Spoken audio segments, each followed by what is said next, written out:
Mesdames, Messieurs, amis internautes, merci de nous retrouver pour ce nouveau numéro de Direct du jeudi. Nous avons l'honneur aujourd'hui de recevoir pour vous Madame Françoise Kodis Ofumi, j'y arrive. Alors, membre de la CONARIV, la Commission nationale pour la réconciliation et l'indemnisation des victimes des crises survenues en Côte d'Ivoire. Madame, bonjour, merci d'avoir accepté notre invitation. Bonjour. Alors, première question, le 24 mars dernier, l'archevêque de Bouaké, Paul Siméon Awana, a été nommé à la tête de la CONARIV. Avant la CONARIV, la CDVR a mené des actions de réconciliation. Alors, qu'est-ce que cette commission vous a légué comme base de travail à la nouvelle structure CONARIV? Je voudrais commencer par... D'abord, merci à Abidjan.net pour cette invitation.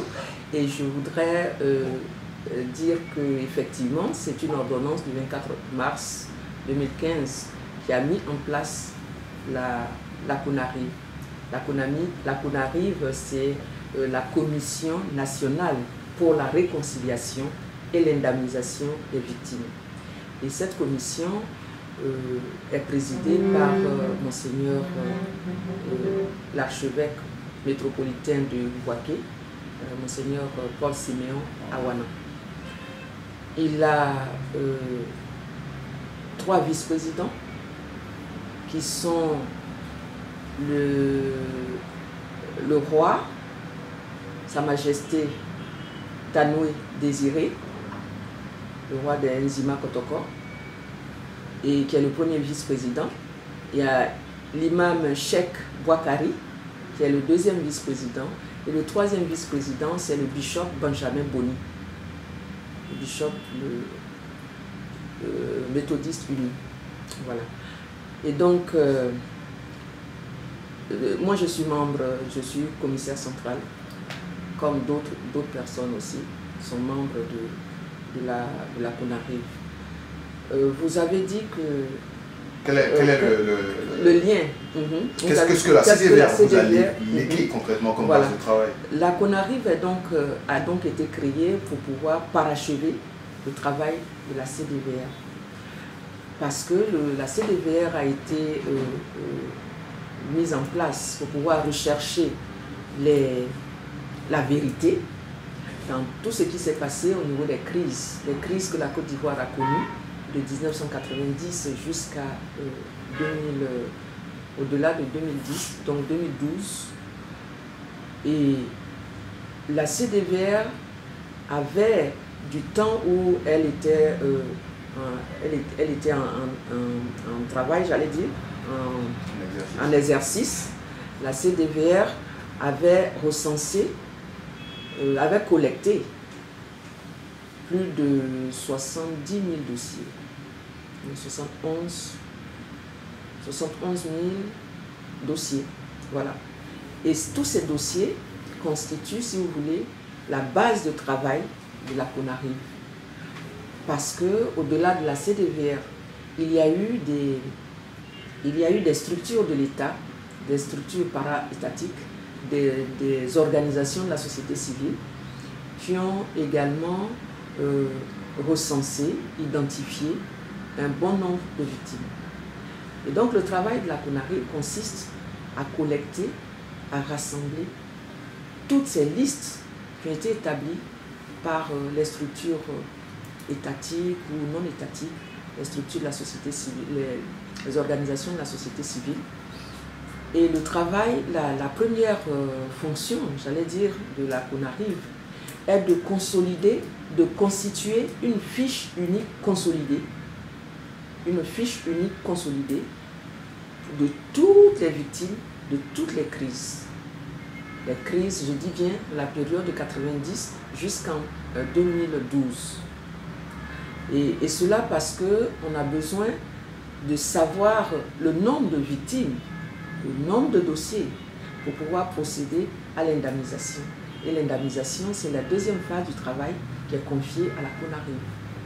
La CDVR ne faisait pas d'indemnisation. Je vous dis bien que la CDVR a mis l'accent sur le dialogue, sur le processus de réconciliation et puis la recherche de la vérité, déterminer les personnes qui sont victimes d'accords, mais surtout les perpétrateurs, etc. Comment cela est arrivé à la Côte d'Ivoire. Donc la CONARIV a deux fonctions essentielles, en général, parachever tout ce qui n'a pas été terminé par la CDVR, et puis constituer le fichier unique et procéder aux indemnisations, à la réparation. Avant de parler d'indemnisation, est-ce qu'on entend souvent des voix s'élever, notamment les défenseurs des droits de l'homme, qui réclament la publication de ce rapport de la CDVR? Est-ce que vous pensez qu'un jour ce rapport sera rendu public? Oui, c'est possible que ce soit rendu public. Vous savez, dans le processus de réconciliation, nous en avons eu plusieurs ici. En 2001, j'étais encore membre du directoire du Forum de la Réconciliation nationale qui était présidé par monsieur, son Excellence Seydou Eliman Diarra. Et ce rapport a mis du temps également pour que les Ivoiriens en sachent le contenu. Donc, véritablement, je suis persuadée qu'un jour, le rapport de la CDV aussi sera publié. Vous l'avez dit tout à l'heure, l'une des missions essentielles de la CONARIV est de recenser les victimes de la crise et les indemniser, bien entendu. À ce jour, à combien peut-on estimer le nombre de victimes des différentes crises et la période, en fait? Est-ce que vous pouvez déterminer cette période quand on parle des victimes des différentes crises? Disons qu'il y a eu... vous savez, il y a eu beaucoup de dossiers, de nombreux dossiers qui sont déposés. Nous en avons plus de 425 000 dossiers. Mais parmi ces dossiers, il y en a qui nécessitent vérification. On ne peut pas vous dire aujourd'hui le nombre exact de victimes. Vous voyez? Parce que c'est tout un processus.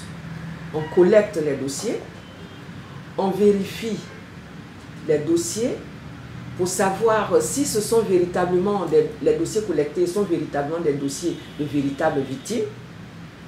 Parce qu'il peut se faire que ce soit des situations, j'allais dire, des situations frauduleuses qui amènent certaines personnes à se faire identifier en qualité de victime, comme victime, alors que réellement ils ne le sont pas. Ça peut se faire. Comme nous avons aussi des situations où il y a de vraies victimes qui n'ont pas pu produire de pièces justificatives, simplement parce que avec la crise, il y a eu des registres d'état civil qui ont disparu, etc., etc. Donc il y a beaucoup de facteurs qui interviennent pour qu'on puisse arriver à un nombre de victimes. Vous dire par exemple que nous avons tel nombre de victimes. Cependant, il y a des victimes, des victimes présumées qui se sont fait enregistrer depuis le temps de la CDVR. Le chiffre de 155 000 victimes circule quand même.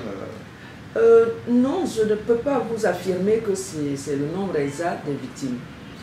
Simplement parce qu'il y a des organisations qui ont produit des dossiers de plus de 170 dossiers, de plus de 170 000 victimes, etc. Donc je dis que ça a besoin de vérification. Il y a aussi des victimes qui n'ont pas pu se faire déclarer du temps de la CDVR et qui n'ont pas pu se faire se faire enregistrer jusqu'à aujourd'hui. De sorte que dans le travail de la CDVR, dans son rôle de consolidation de fichiers uniques, il y a une phase d'enregistrement des victimes résiduelles, c'est-à-dire les victimes retardataires qui n'ont pas pu se faire enregistrer. Et cela a donné, si vous voulez, l'opération était ouverte depuis le 18 mai jusqu'au 30 juin. Nous avons enregistré 38 158 victimes. Puis par la suite, les victimes elles-mêmes, certaines victimes ont dit qu'elles avaient des difficultés pour se présenter au centre d'enregistrement, dans les centres d'écoute et tout ça, de sorte que le président avait autorisé qu'on poursuive l'opération d'enregistrement. Et il y avait eu une seconde phase, enfin, une autre phase qui a été ouverte depuis le 7 septembre, qui s'est achevée le 7 octobre. Et pendant cette période, nous avons enregistré 40 182 victimes. La phase d'enregistrement est totalement terminée. Bon, pour nous, disons que si on veut tabler sur les textes, c'est achevé. Par contre, il peut se faire qu'un nombre important de victimes aussi se révèlent sans avoir été enregistrés. Et le président de la République peut autoriser qu'on poursuive l'opération. Sinon, pour le moment, nous, au niveau de la CONARIV, nous avons arrêté les enregistrements depuis le 7 octobre. Maintenant, si le président demande de faire une ouverture, nous allons devoir procéder à cette suspension compte tenu de la période électorale qui s'est ouverte avec les campagnes et tout ça. Et nous allons donc au mois de novembre prochain, c'est-à-dire après le mois d'octobre, il est possible qu'une autre phase soit ouverte pour enregistrer les victimes. Cependant, cette ouverture ne va pas empêcher l'opération d'indemnisation qui a déjà commencé. Justement, avant d'aborder le cas de l'indemnisation, vous avez parlé de vérification, de contrôle. Oui. De quels moyens dispose la CONARIV pour véritablement contrôler ou vérifier qu'une personne est véritablement victime? Nous avons au sein de la CONARIV, comme par hasard, dans la répartition des tâches, je suis responsable de ce volet vérification et typologie au niveau de la CONARIV. Nous avons formé des agents vérificateurs. Nous avons, j'allais dire, retenu des critères de vérification. De sorte que ces agents formés ont travaillé nuit et jour pour pouvoir sortir un nombre de dossiers qui ne souffrent d'aucune discussion. Je veux dire que déjà le début du fichier unique consolidé a commencé. Et nous avons eu plus de 31 000 victimes, dossiers que nous avons déjà, les chiffres sont déjà transmis au président de la République. Parce que suivant l'ordonnance, quand nous arrêtons un nombre de victimes, nous faisons le fichier consolidé, nous transmettons le fichier au président de la République, parce que c'est lui qui a quand même pris l'ordonnance pour pouvoir mettre en place tout ce processus-là. Nous lui transmettons ça, et avec son approbation, si nous recevons l'approbation du président, le dossier est acheminé au Programme national de cohésion sociale, qui est l'organe d'indemnisation de la CONARIV. Avant de poursuivre, vous avez tout à l'heure évoqué le cas de la campagne électorale des élections présidentielles qui mettent une petite suspension, on peut utiliser le terme, sur les activités de la CONARIV. Non, pas sur les activités. Okay. Quel est le délai de travail de la CONARIV, et est-ce que ces élections-là ne sont pas un frein à... Ce que je peux vous dire, c'est qu'il n'y a pas de délai fixé pour dire que, par exemple, au temps de la CDVR, il y avait la CDVR avait un mandat de 2 ans qui a été prolongé par la suite. Ce n'est pas le cas de la CONARIV. Ce n'est pas le cas de la CONARIV. Et simplement parce qu'en matière de justice transitionnelle, il est dit que toute victime reconnue comme telle doit recevoir indemnisation et doit être considérée comme une victime. Et le président de la République avait dit en son temps qu'aucune victime ne devrait être laissée pour compte. Donc c'est quelque chose qui va durer. C'est pour ça qu'on a besoin que ce soit soutenu par un instrument juridique pour que ça puisse être durable. Pour que ces victimes qui sont peut-être dans des zones reculées, qu'on n'a jamais connues, puissent un jour dire qu'elles ont été reconnues comme victimes et qu'elles ont reçu quelque chose, même à titre symbolique, pour réparation. Justement, pour les victimes dans les zones reculées, au-delà à part le siège de la CONARIV à Abidjan, où est-ce qu'elles peuvent se rendre pour se faire entendre? Elles peuvent se rendre dans... On avait...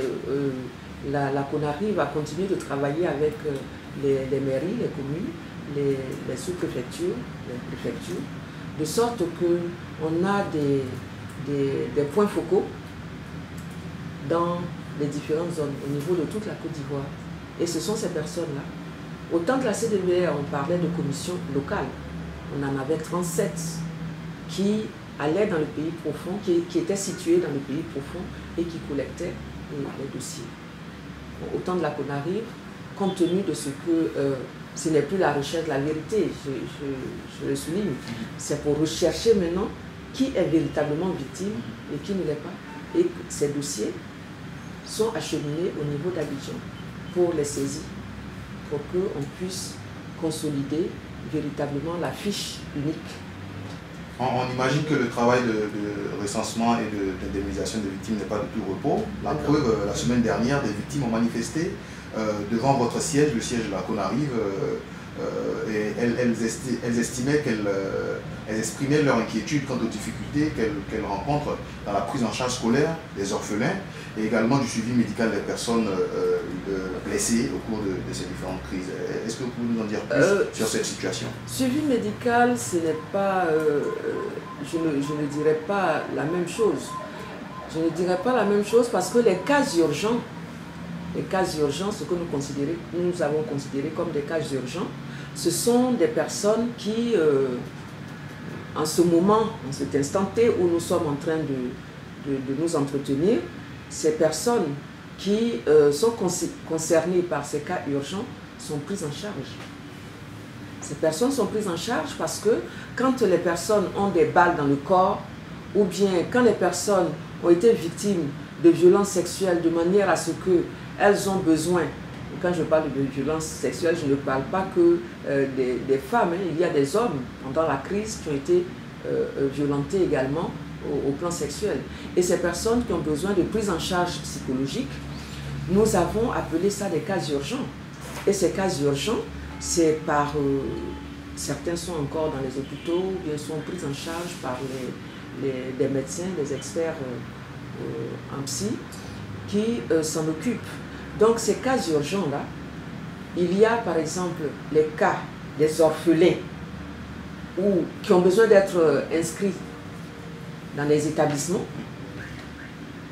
où la CONARIV a dû passer des conventions avec le ministère de l'Éducation nationale.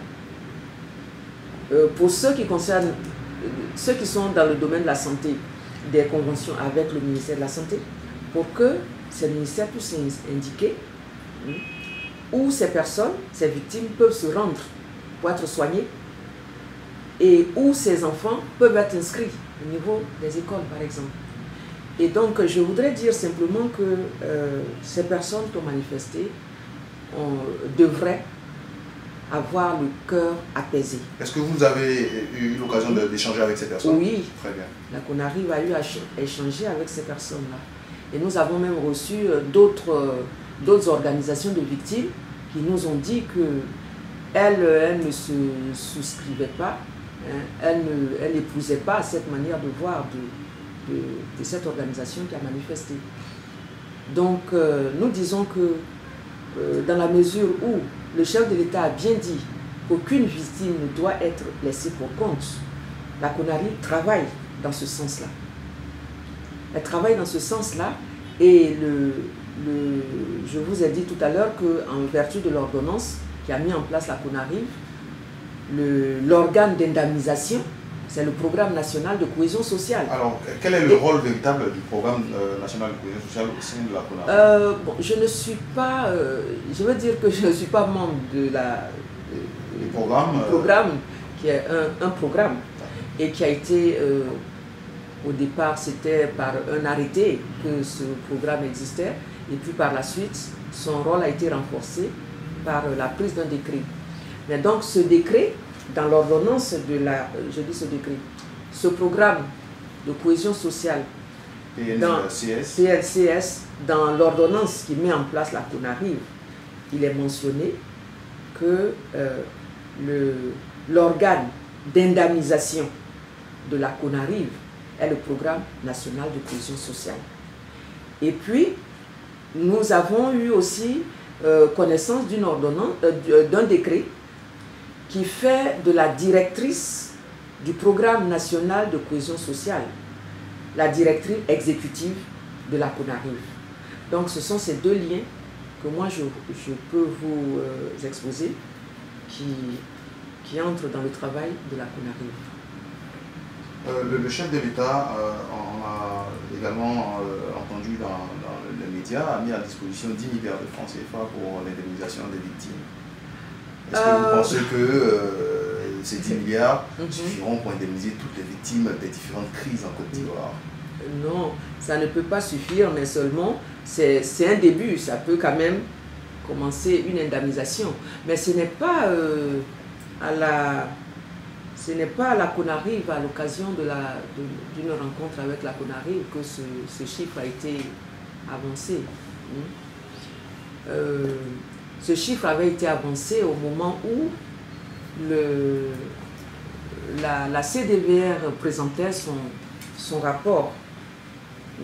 De sorte que nous disons que 10 milliards c'est beaucoup, mais c'est peu pour le nombre des victimes qui va se révéler. Et c'est pourquoi nous avons intérêt à procéder à la vérification des dossiers pour que, si nous ne prenons pas en compte de fausses victimes et tout ça, les victimes véritables puissent obtenir réparation. Selon vous, quel sera l'impact de ces indemnisations-là? Au sortir de ces indemnisations, quel sera l'impact de cette action du gouvernement sur les populations et pour la nation en général? Mais ça aura un effet, j'allais dire, un impact très important, parce que, en fait, on vous a dit que la réconciliation, c'était au cœur de tous les projets de société, de tout programme de gouvernement, qui est passé par une phase de transition. Simplement parce que les guerres, les crises que nous avons connues ont détruit tout le tissu social. Et au plan économique également. Donc il faut reconstruire le pays. Il faut reconstruire non seulement ce que nous voyons de physique, mais ce que nous avons détruit le plus, c'est le tissu social, c'est le cœur des Ivoiriens qui a été brisé. Et pour réconcilier ces personnes-là, mais naturellement, ça va mettre du temps, ça c'est sûr. Ça va mettre beaucoup de temps. Et la personne qui a été meurtrie dans sa chair et dans sa peau, parfois, a besoin d'une reconnaissance, qu'on reconnaisse au moins, ah, je suis victime, le pays a reconnu que je suis victime, même si c'est une réparation symbolique, j'ai été reconnue victime. Ce qui peut décourager les victimes, c'est surtout l'indifférence. C'est la non-reconnaissance de tout ce qu'elles ont pu subir dans leur chair et dans leur cœur. Vous voyez, donc, disons que l'indemnisation a un impact très important sur, j'allais dire, l'évolution du pays et sur j'allais dire, le cœur de chaque Ivoirien. Parlons toujours d'indemnisation. Pour le moment, on entend parler seulement de l'indemnisation des personnes physiques. Est-ce que vous avez prévu un jour indemniser également les personnes morales qui ont bien entendu subi? Bien évidemment, parce que quand nous entendons victimes, nous entendons non seulement les personnes physiques, mais aussi les personnes morales. Les personnes morales qui ont directement ou indirectement subi des préjudices du fait des crises. C'est-à-dire qu'il faut que le préjudice ait un lien de causalité avec les crises ou les guerres que nous avons connues. Je dis bien de 90 jusqu'en 2012. Les victimes morales seront également indemnisées, simplement parce que nous avons en charge de faire la typologie de toutes ces violations des droits humains. Et cette typologie consiste en la classification de ces victimes-là. Et avec la participation des organisations de victimes, nous avons eu l'avantage d'aller à des rencontres où ces victimes elles-mêmes nous ont dit comment elles souhaitent qu'on puisse hiérarchiser, classifier les indemnisations.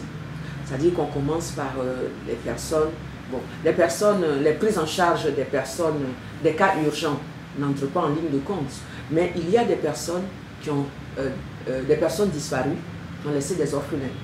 Il y a des personnes qui ont été, j'allais dire, éliminées pendant la crise là, et qui ont laissé des orphelins, des veuves. Il y a aussi des situations de victimes qui ont besoin d'être soignées immédiatement. On a besoin d'extraits, par exemple, des balles, des corps des gens et tout ça. Donc je disais tantôt que ce ne sont pas des choses qui doivent attendre. Donc tous ces préjudices-là vont d'abord être réparés. Puis par la suite, il y aura le volet des réparations économiques. Madame Kodjis Ofoumou, qu'est-ce que vous répondez aux Ivoiriens qui estiment qu'on ne voit pas les répercussions véritables du travail de la CONARIV? Ben, il faut que ces Ivoiriens puissent faire un tour à la CONARIV. Les portes de Monseigneur Awana sont ouvertes. Je veux dire, les portes de la CONARIV sont ouvertes. Et tout commissaire est prêt à recevoir tout Ivoirien qui désire en savoir davantage sur le processus d'indemnisation ou de réconciliation. Mais j'insiste sur le fait que la CONARIV n'a pas les ressources. En fait, de par l'ordonnance, en vertu de l'ordonnance, ce n'est pas la CONARIV qui remet les sous. Et ce n'est pas la CONARIV qui paye les victimes qui ont besoin d'être réparées de manière, j'allais dire, avec des espèces sonnantes et trébuchantes. Ce que la CONARIV fait, la CONARIV établit le fichier unique, consolidé. Et ce fichier est transmis au président de la République. Nous avons déjà réalisé le rapport d'étape. Et ce rapport d'étape a été accompagné par la liste des victimes qui est sortie après la vérification. C'est plus de 31 000 personnes qui figurent sur cette liste.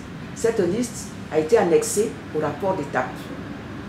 Et donc, après l'approbation du président, cette liste va aller au programme national de cohésion sociale qui va se charger d'indemniser les victimes retenues. Mais le travail de la CONARIV ne s'arrête pas là, puisqu'il faut compléter la liste unique consolidée qui a commencé. Maître Françoise Kodjis Ofoumou, nous sommes au terme de notre entretien. Votre mot de fin? Ben, je voudrais dire qu'il y a aussi le volet réconciliation qui figure au sein des missions confiées à la CONARIV. Et nous avons, à ce titre, effectué des missions, notamment dans l'ouest du pays, où nous avons vu, si vous voulez, on voulait les rapports de proximité, et nous avons senti la détresse parfois. Donc nous avons fait, au niveau de la CONARIV, je veux dire que la CONARIV a fait des gestes de compassion pour ces victimes-là. Et quand, tout dernièrement, je ne sais pas, peut-être dans ce mois même, au mois de septembre ou octobre, il y a eu des événements au niveau de Gagnoa. La CONARIV a détaché une mission pour aller à Gagnoa, pour pouvoir apaiser les cœurs. Et donc cette mission de réconciliation, c'est une mission de longue haleine et qui se poursuit. Et le président de la République a si bien fait de désigner un archevêque, c'est-à-dire des religieux, à la tête de la structure. Et ces personnes-là travaillent à pied d'œuvre pour pouvoir réconcilier les cœurs des Ivoiriens. Le message important que je voudrais donner, c'est que nous avons d'abord, d'ailleurs je ne suis pas au siège de la CONARIV en ce moment même où nous nous entretenons. Il y a le président de la CONARIV qui est en train de passer un message pour appeler à l'apaisement des cœurs, à l'apaisement j'allais dire, du peuple ivoirien, pour pouvoir aller à des élections apaisées. Et ce que nous désirons le plus, c'est que chaque Ivoirien, chaque Ivoirienne mette de côté sa rancœur et apaise son cœur, et que tout le monde, nous puissions œuvrer pour des élections apaisées. Après les élections, nous allons continuer, j'allais dire, le travail d'apaisement des cœurs, parce que c'est un travail de longue haleine.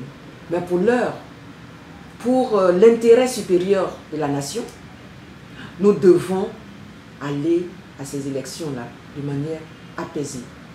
Et cela parce que nous ne voulons plus jamais revivre ce qui s'est passé dans les années passées.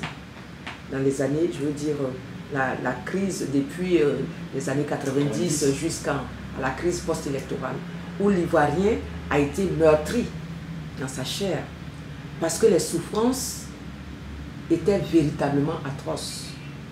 Et nous disons, plus jamais ça. Plus jamais ça. Il faut que les Ivoiriens, les Ivoiriennes, apprennent à rechercher, à mettre en commun ce qui est essentiel. Et ce qui est essentiel, c'est qu'on ne se regarde plus en chien de faïence, et qu'on cultive l'amour, et qu'on vive désormais dans la civilisation de l'amour.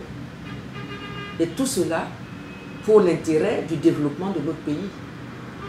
Notre pays qui a besoin d'être un pays émergent, j'allais dire, d'ici 2020.